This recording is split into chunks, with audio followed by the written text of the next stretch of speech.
So today we wrap up questions and answers for this year. For those of you who were not here, any of those questions and answers week, let me give you a brief recap. Our team and our crew got together thinking through Easter this past year, and we just said, hey, you know what? There's some people in our community that are only going to give church and God a shot in that venue and that setting one time this year. It's going to be Easter.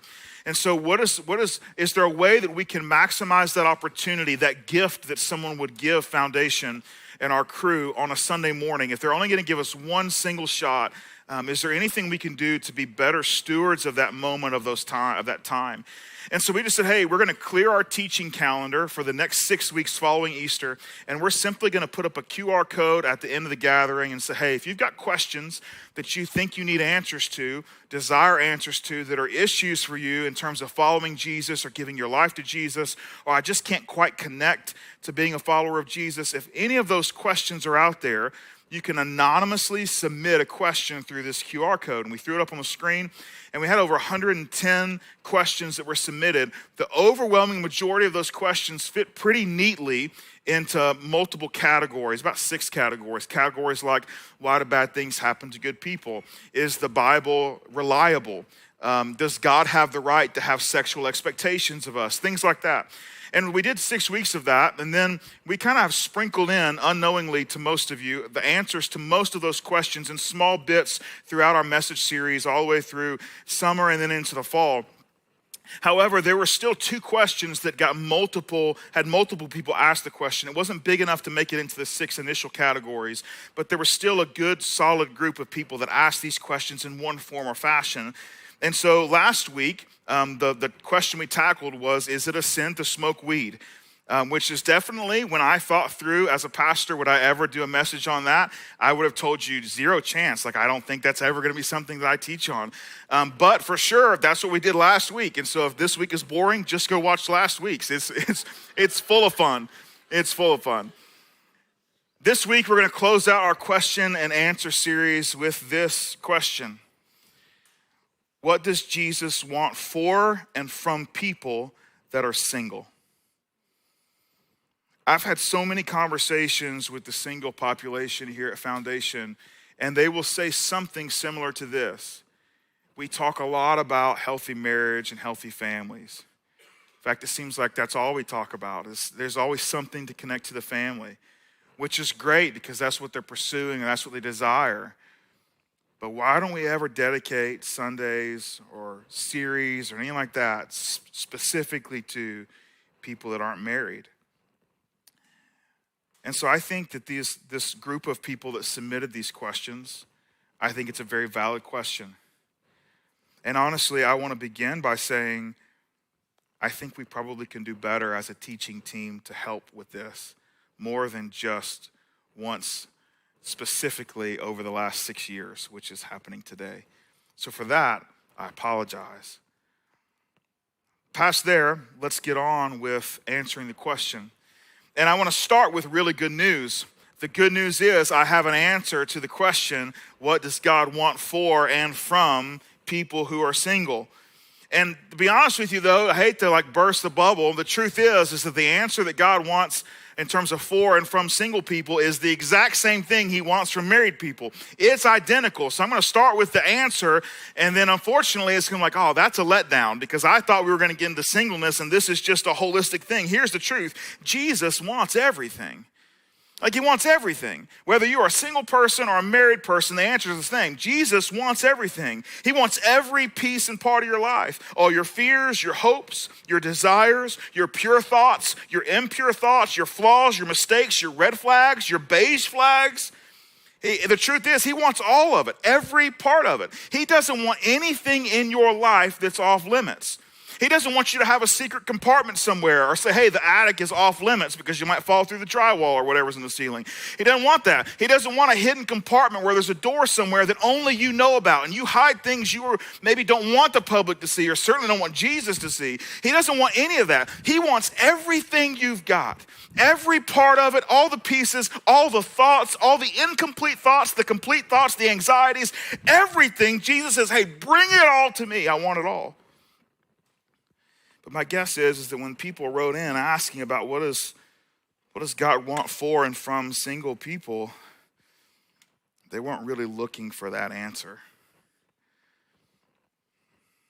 But that is the answer. And so I wanted to start with the answer, but more specifically, I'd like to contextualize this into someone who would qualify as single. And I want to kind of work to the pieces that make up that answer. So we start with the end, and then we're going to get to how do we actually get there. Now, I do want to warn you, there is no singles manual in the Bible. It's not like first and second singles is there, and I can just like open it up and like, hey, let me just pull some truth out of here for y'all. You know what I'm saying? Like, it doesn't have that. However, there are some principles. There are some principles that exist in terms of a Jesus ethic that makes sense specifically in the context of being single. So where do we begin? Where do we start? I think we probably should start with a guy who has a lot of experience being single. In fact, he writes about his own singleness and other people's singleness multiple times. He's a guy named Paul. He's a church planter.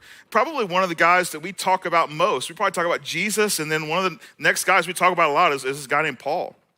And Paul was single. He talks about it. And in fact, he talks about how, even for him, like singleness was a gift. Like he actually saw the singleness being a gift in his personal life. And this is what he says. I think this gets us started on our journey. He says, I rejoice greatly in the Lord that at last you renewed your concern for me. Indeed, you were concerned. Now, he's talking to a church that he had a huge hand in helping bring to life, and they're going through all kind of really great things. But he needed some help. They had an opportunity to reach out and help him, and so he's just responding to them. He says, you were concerned, but you had no opportunity to show it. I am not saying this because I'm in need, for I have learned to be content whatever the circumstances. I know what it is to be in need, and I know what it is to have plenty. I've learned the secret of being content in any and every situation, whether well-fed or hungry, whether living in plenty or in want. I can do all this through him who gives me strength. Now, to give Paul a little bit of credibility, he's writing this little paragraph, this note. He's writing it while he's in prison. So that gives him a little bit of street cred to say, hey, if there's anybody who can talk about being content regardless of their circumstances, I think he would probably qualify. Or he's saying, hey, here's the deal. I know what it's like to be on both ends of the spectrum in terms of our circumstances in life. And I've figured out the secret to be content regardless, whether things are going my way just how I'd hoped and dreamed, or things aren't going my way the way they had hoped and dreamed. He's in prison, and this is this word he begins to share, this idea of contentment. And now when we think about contentment in terms of our own lives, though, isn't it possible that contentment actually isn't a good thing? Like, I mean, couldn't contentment be a bad thing? Couldn't it lead to laziness? And couldn't it lead to a place where it's like, gosh, I don't want to try anymore. I'm here. I've made it to where I need to be, and I'm just content with where I'm at. Like I just don't feel like I need to press on. I don't think I have the need to push myself anymore, right? Like I'm just content. And I think that is 100% true. I think contentment can be a very unhealthy thing. However, when we begin to look at how Paul is referencing this idea of contentment, he says, hey, there's a secret to being content. In other words, what we was trying to get at is say it's not just contentment like you can just pick up and just lazily drift into contentment. He's saying he has worked hard to get to a place where he now will be able to use this word and leverage the idea of contentment in a positive way. In fact, he even uses the phrase at the end, which is pretty famous, I can do all this through him who gives me strength. In other words, the contentment that Paul has somehow found the secret to attaining, he has gotten and received and taken hold of through the strength of the power of God. Now that's a different level of contentment than just tater chips and the couch during the week because I don't want to go to work, right? That's a different thing. This is a power of God contentment. You see, Paul's not content with what he has control over. No, he's pursuing those things, but he is content in something else. He's content in the circumstances he doesn't have control over. He has a peace about him that the circumstances do not have influence over. Now, this is a really spiritually mature approach. To have peace about you that circumstances have no influence on. That takes a lot to get there. Now, typically, the way that we approach spiritual maturity is we recognize we need it in a difficult moment, and then we see where we are, and we see the maturity is a long ways off, and we try to figure out, how do we get there as fast as we can? Well, the truth is that the overwhelming majority of the time, maturity doesn't happen in an event. Now, there are things that can happen to us that will mature us, right? There are tragedies that we can experience that will mature us quickly. However, those are also things we don't control. In our normal everyday life, maturity doesn't come by huge leaps and bounds. It comes baby steps at a time. Maturity takes time. It's not something you just wake up and, I think I want to be mature today, and so I'm going to be mature, you know?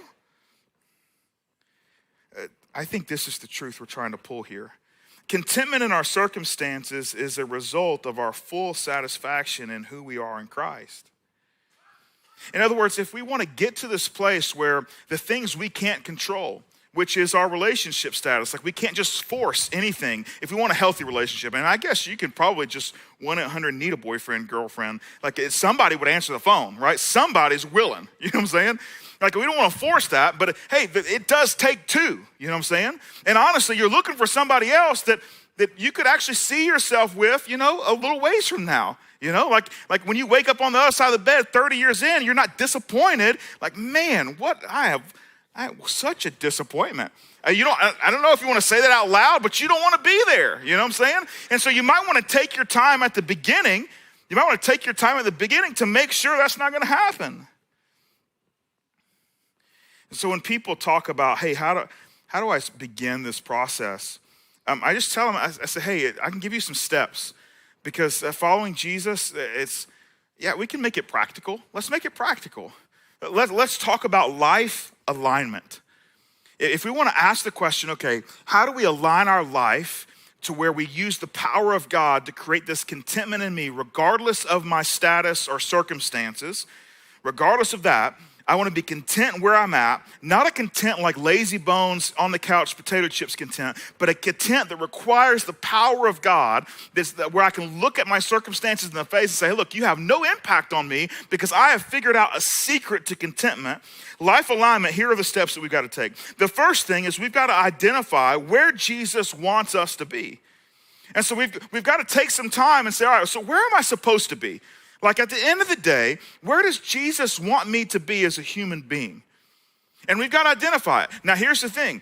Where Jesus wants us to be oftentimes will challenge some of our inner beliefs about what we hope to be true, even though we have this nagging feeling that maybe that's not exactly true, right? But either way, we got to do the work to say, hey, where does Jesus want me to be? The second thing we do after we figure out where does he want me to be, we've got to actually identify and self-assess, where are we? Because that's going to then tell us how big of a gap we got between where we are and where Jesus wants us to be. And some positive self-assessment is always good for us to take the time and say, all right, okay, I can see how Jesus, I can see what I'm supposed to be in Jesus. I can seek other people to give me some input in that. I can open up God's word and I can take a look at some of the great followers of Jesus and kingdom workers in the very beginning, and I can look at their life and mirror that and just kind of see, do I align with some of these people that really were bold in their faith and hungry to follow after Jesus? We can look at some of the principles that are laid out in the book of Proverbs and see if we fall into any of that godly wisdom on a regular basis. We have the ability to take some self-assessment and to figure out, where does he want us to be? Where are we? The third thing we have to do is we've got to identify the baby steps to get there. So we figure out here's where we are. This is where God wants me to be. Now, what are the steps I want to do to get there? And I can't stress enough baby steps. Now, we don't like baby steps, like I mentioned a while ago. We would rather get in the plane and hop the ocean, right? And it's like, man, I need to get there as fast as I can. But the truth is that one of the greatest gifts you will be given is the journey to get there. And that arriving at this destination, the truth is, if you're a fully devoted follower of Jesus, you'll never actually get there. Because every time you think you're getting close, you will find something else about the character of Jesus that is shown to you in a way that you begin to realize, man, he actually has something even more for me than when I first understood 5 years ago, when I first started my journey following Jesus. Oh, he wants so much more for me. Like there's even more beyond what I've discovered than when I started my journey with Jesus 20 years ago. Like the more I get to know him, the more I realize he has more for me. After you've identified some baby steps to get where Jesus wants you to be, the fourth piece is you've got to invite some accountability. You've got to ask someone into your life to say, hey, here's the deal. I want to pursue this biblical contentment where my circumstances have no impact, right? Or at least minuscule impact. Like that's what I'm chasing. And so I've identified, this is where Jesus wants me to be. This is full self-disclosure, a little vulnerable. This is where I am. And I've identified some baby steps to help me get there. But what I've realized is that in this biblical narrative, there seems to be this refrain that continues to come up about the use of community to help you gather and move on in your spiritual maturity. And so I wanted to just ask, would you help me take these baby steps? Would you be willing just to partner with me in my journey to try and be more like Jesus? Now, I'm sure you might convince yourself, nobody has time for me. No, nobody wants to babysit a maturing Christian. Nobody wants to do that. Like, who would want to do that? I'll tell you who would want to do that. Any close friend of yours that's a follower of Jesus should probably want to do that. I actually can't fathom someone that you're close with that's a follower of Jesus that would tell you, I don't have time to help you follow Jesus. I can't fathom that. And if anything, it might be an indication that they're not actually following Jesus.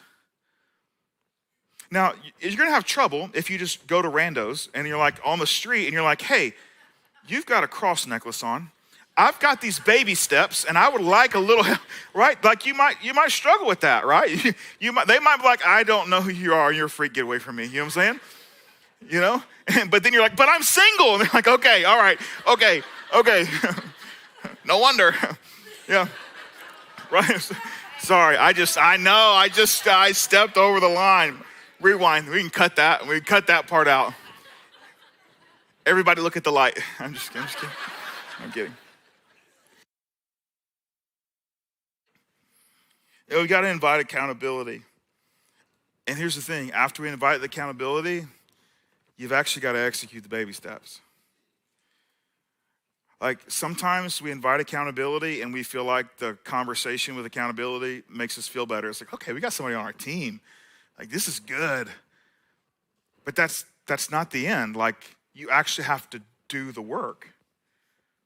You actually have to put into practice what you've identified. You've actually got to take the steps. It's not enough just to find a community that believes in you. That's not going to get you anywhere. You've actually got to find a community who believes in you, and then you actually have to believe enough in you to take a step. But I know there's objections to this. I mean, you might feel like I was made to be a wife. Or I was made to be a mother. Like I know, like you say, just be content, but I will not be content because I know I was born to be a mom. I was born to be a dad, right? And I've got this thing inside of me that I just know it. And so don't tell me to be content because I feel called by God to do this. I'll tell you this. If that is what God has told you, then he will deliver. if that's what God has told you, if God has said that to you, he will deliver. He always keeps his promises. I want to follow that up though and say, hey, did God happen to tell you how old you were going to be when that happened? He said, hey, I've wired you to be a mother of kids, and you're going to do that at 22 years, 6 months, 13 days. Because the truth is, he knows. Like, he knows. Like, he's already ahead of us. I think sometimes we can become a little impatient for what God has for us. And maybe we look around and we see everyone else in a similar stage is starting to take some steps that we long for. And we just assume that there's something wrong with us because we're not taking those same steps.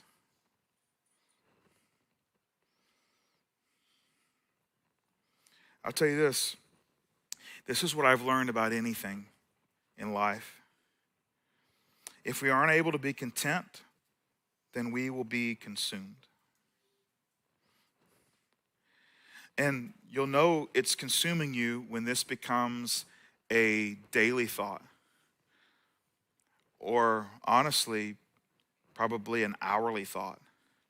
Where it's seldom throughout your day you haven't thought through what you're missing, what you're hoping for, what you're dreaming of, what you're searching for. And when it gets to that place, the truth is, whatever we're consumed with, we are then controlled by. And we've got to be really careful what controls us. In particular, our relationship status should never be our leader. And whatever controls you leads you. So we can't allow relationship status to be our leader. Right? Jesus is in the lead. Not a status, not a circumstance. When we look at this idea of contentment, that's just a piece. It's a piece of the puzzle of, and Jesus wants everything. Y'all ever seen or been a part of, hopefully not a part of too many of these, high-speed chases? Anybody? Okay, right? We've had a number of high-speed chases here in Coweta County. I don't know if y'all follow the Coweta County scanner guy, girl. I don't know if it's guy or girl. Incredible. Just entertaining to no end. It's almost a Chatty Noonan and Women level of entertainment. Not quite, but it's entertaining. It's very entertaining. And so this guy, he just listens to the scanner all day, or maybe it's a team of guys or girls. I don't know. He doesn't tell us. But he listens to the scanner, and he just does play-by-play on Facebook. And so there'll be these high-speed pursuit chases, and he's just like listing like this road, and they just pass this road. And I'm like, let's go watch. You know what I'm saying? Bad idea. Don't do that. Disclaimer. Don't do that. Don't do those things. But in me, I'm like, if I was irresponsible, that's what I would do. The police officers, right? They're chasing the bad guys. They're chasing guys who've done something wrong, and now they're doing even more wrong by putting everybody else in danger. And so they're flying down the road, and they're pursuing them. And so they're pursuing this objective that is really good, not only for them, but for our community. Like, it's a good thing.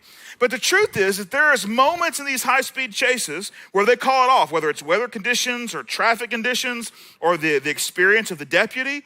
Like, they say, hey, you've gotten to a place where even though you are pursuing something that is good, there are still boundaries. There's boundaries. In other words, we've got to make sure that the end goal isn't the most important thing. Like, there's other things to consider in the pursuit.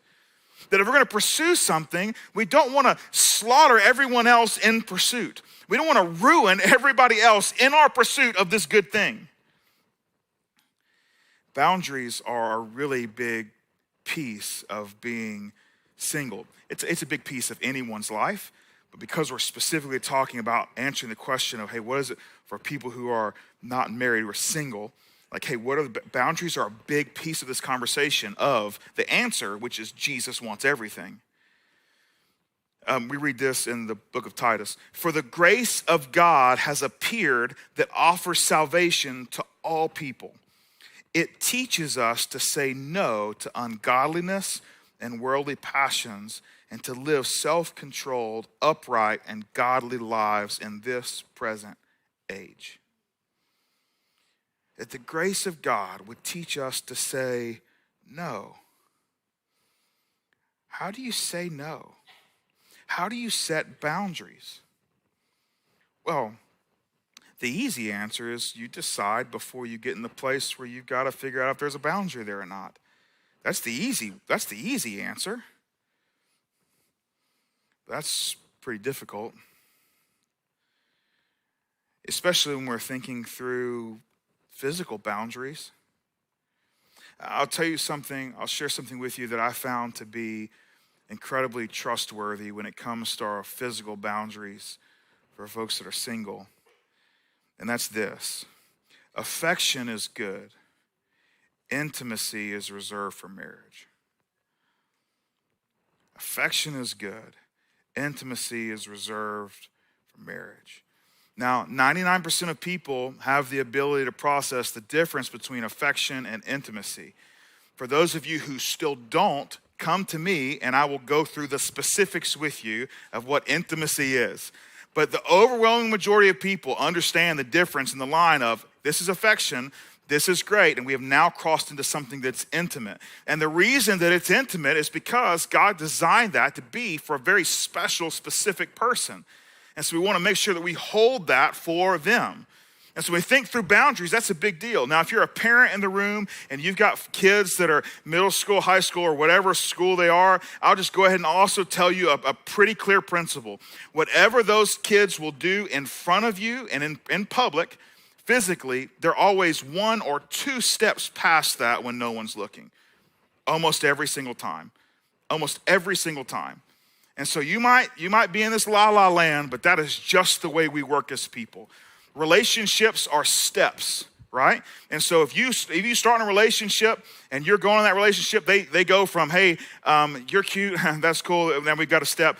And then maybe it graduates into, hey, you want to hug? Like, let's hug. Okay, cool, we're hugging. And then maybe there's a kiss, and that's good. And then there's some holding hands, and we hold hands, and then there's some arms around it. And then past that, it's like we're touching other things, and all of a sudden, what was very easy to put on is also very easy to take off, and we're naked. And that's the whole thing. The whole thing is just out the window there, you know what I'm saying? Like, it just goes that fast, you know what I'm saying?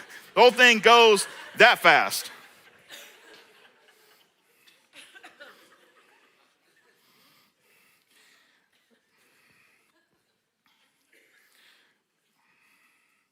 I do want to tell you this, though. I do want to tell you this.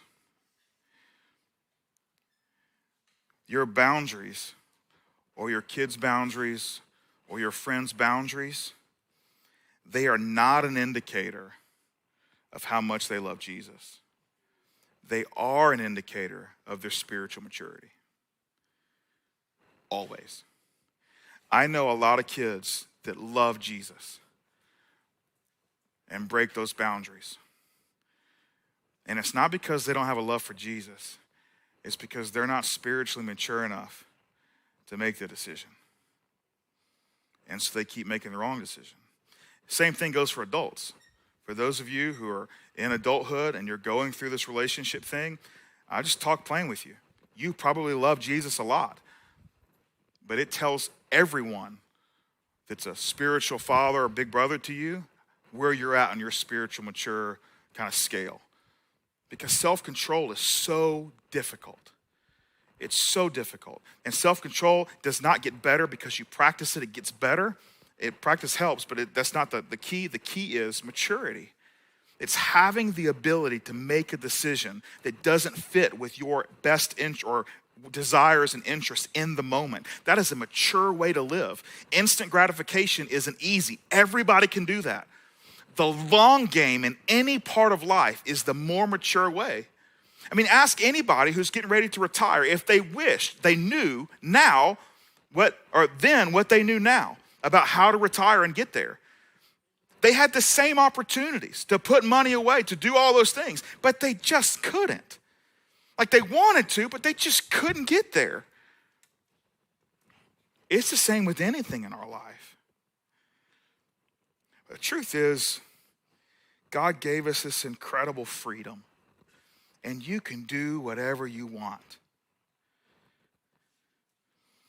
Paul says it this way: you, my brothers and sisters, were called to be free, but do not use your freedom to indulge in the flesh. Rather, serve one another humbly in love. See, spiritual maturity leads to self-control. What we want to do when we get in these situations where there's some boundaries that are being tested or boundaries that are being crossed, what we want to do is we want to sit down with somebody and say, hey, the answer to this is for you to fall in love with Jesus. That's not the answer. No, the answer was you should have started a decade ago helping them take baby steps of spiritual maturity so when they got to the place where there's a really big boundary, they had some maturity built up to make a decision. Now, I'm not saying that excuses any behavior here going forward, or is that you can just say, well, I'm not mature. Sorry, close up, right? I'm not saying that that's the way we ought to approach it, but that is the reality that we're living in. We can't all of a sudden hop in a plane and go from spiritually immature to spiritually mature overnight. It's not going to happen. In fact, the only way, if you honestly are not spiritually mature enough to make those decisions, the only way around it, the only way is for you to increase accountability. Which means that there might be some things that your friends can do in private in terms of spending time with each other that you can't. Not because you can't, because it's wrong, because you've identified, I don't want to go over this boundary, but I know every time I'm alone with them, I continue to do it. And so the only answer for you is to create bigger fences. Spiritual maturity says, hey, I might not need as many fences because I'm content. I'm content with who I am in Jesus. And I know I don't have to make these decisions. I don't have to fall over this boundary. He continues, the acts of the flesh are obvious: sexual immorality, impurity, debauchery, idolatry, witchcraft, hatred, discord, jealousy, fits of rage, selfish ambition, dissensions, factions, envy, drunkenness, orgies, and the like. I warn you, as I did before, that those who live like this will not inherit the kingdom of God. But the fruit of the Spirit is love, joy, peace, forbearance, kindness, goodness, faithfulness, gentleness, and self-control. Against such things there is no law.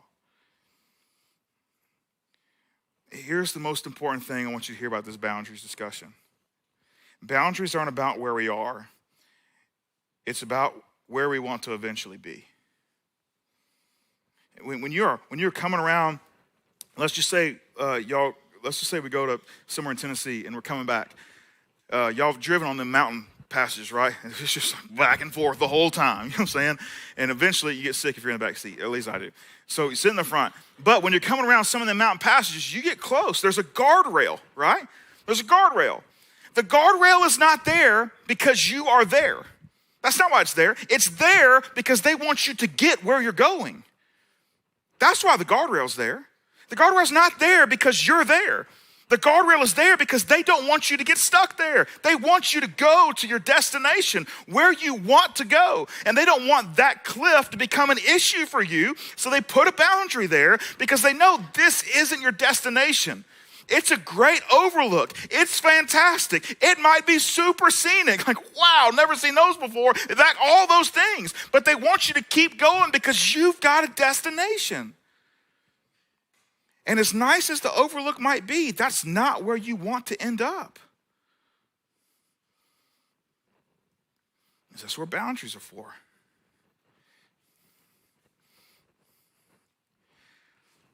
I'll wrap it up. Jesus wants everything. There's this power of God contentment. There are these boundaries that are enormously important. But I'll be honest with you. I tell you what's missing in almost every situation is the responsibility of your community, single people. It isn't a lot of times all on you. Let me explain it. Over the last number of weeks, I've been asking single people in our church, single people in our life, like, hey, give me questions.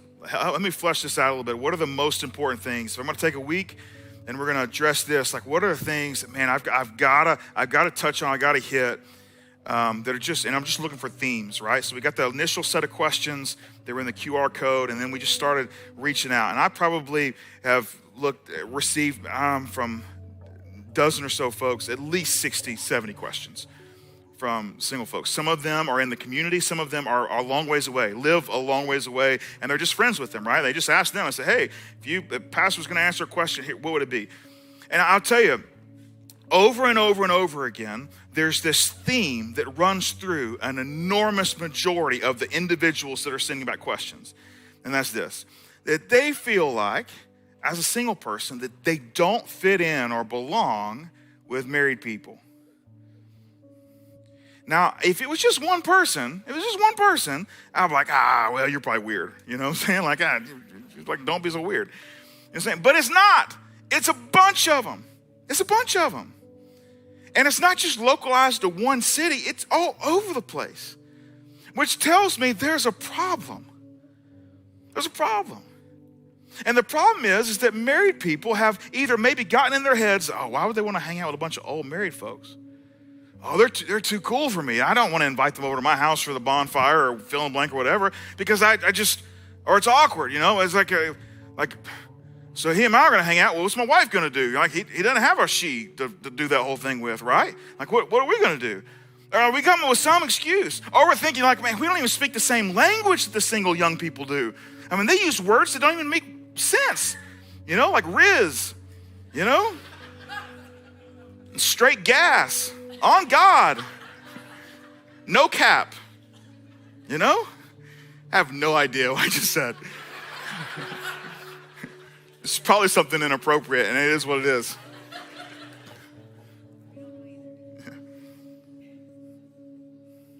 I tell you what, married folks, this is what we got to get over. We are not proposing to the girl at homecoming where if she says no, she's going to tell everybody on social media and it's going to embarrass us. If they say no to your invitation, so what? Like, just invite them. So what if they actually do think you're lame? Does that really impact who you are? Like, is that where we've gotten as a society? When the married couples who are like doing life and got kids, and we ask a single person to come hang out, and they're like, I got plans. And you're like, man, I'm such a loser now. And now you can't be a good mom or a good dad or a good husband or a good wife. Is that where we've gotten as a society, that their opinion is so important? It's wrecked our world? No, we've got to do a better job. Because the truth is, most of the time when someone feels a belonging, I don't belong issue, it's not their issue. Almost always, it's the people around them's issue. And at the same time, those single folks, hey, married folks can learn a lot from you. Married folks could be inspired by some of your willingness just to be spontaneous. Because the truth is, man, we get in a schedule sometimes. And we start plowing down that schedule, and I was like, golly, I can't deviate from this or I'll be asleep for a week, you know? But the only reason that's the truth is because they've just maybe gotten a little content with circumstances. And so press into them. The gift of community is an incredible gift. The gift of sharing life in different stages is an incredible gift. And it's one that we should embrace. Single people, spend more time with married people. Married people, spend more time with single people. Final thought. Singleness can be a gift. I mean, Paul says it. I mean, he even said, he's like, man, singleness can be a gift. It can be an incredible thing. Like it can be the thing that drives you. Like, it can be a gift. I mean, think about all the decisions Paul got to make without having to check in with anybody. The guy was like, hey, I need you to get on this boat and sail across the sea. He's like, all right, yeah, let's do it, you know? And then he was like, hey, why don't you go plant churches in places that you've never been? And he's like, all right, let's do it. You know what I'm saying? Like, that's the gift of being single. Like, you can do incredible things, and you have the freedom to do that. But I also see, and I experience with friends of mine that are single, that singleness also is a burden. Especially if you desire something different than being single. It's a burden.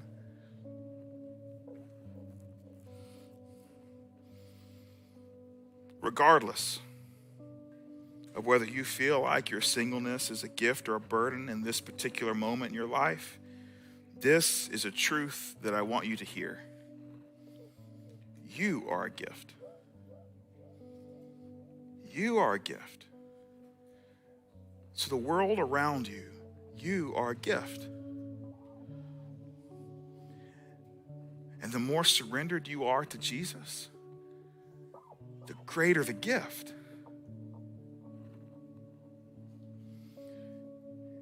Now, I know Tom Cruise and Renee Zellweger have gotten us in this place. You know what I'm talking about?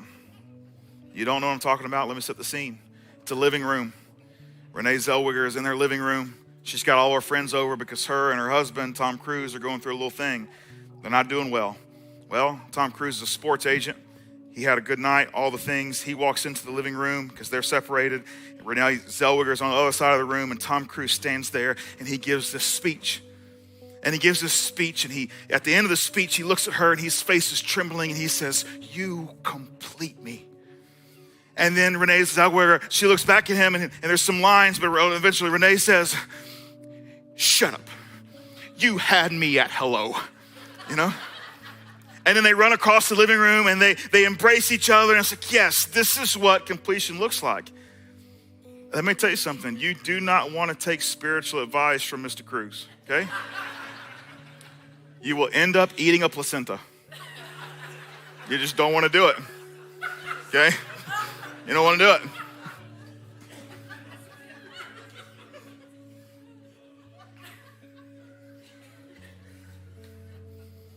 Here's the deal. Your spouse does not complete you. Your spouse cannot complete you. Not because they're not great, but because they're not perfect. And the hole you have, it can only be filled by something that is flawless. And we might have eyes to see our spouse and say, oh, they're just perfect. Okay, well, you keep thinking that. The rest of us know the truth. The only person that completes you is Jesus. That's it. And I haven't been married a long time, relative to many of you. 16 years. And I love my wife. And I would not trade her for a single one of you. Not even on your best day and on her worst day. But she doesn't complete me. My life, I feel like, is so much better because of her. And I found all kinds of meaning as a result of her. But she does not complete me. And I cannot complete her. Because I'm not good enough.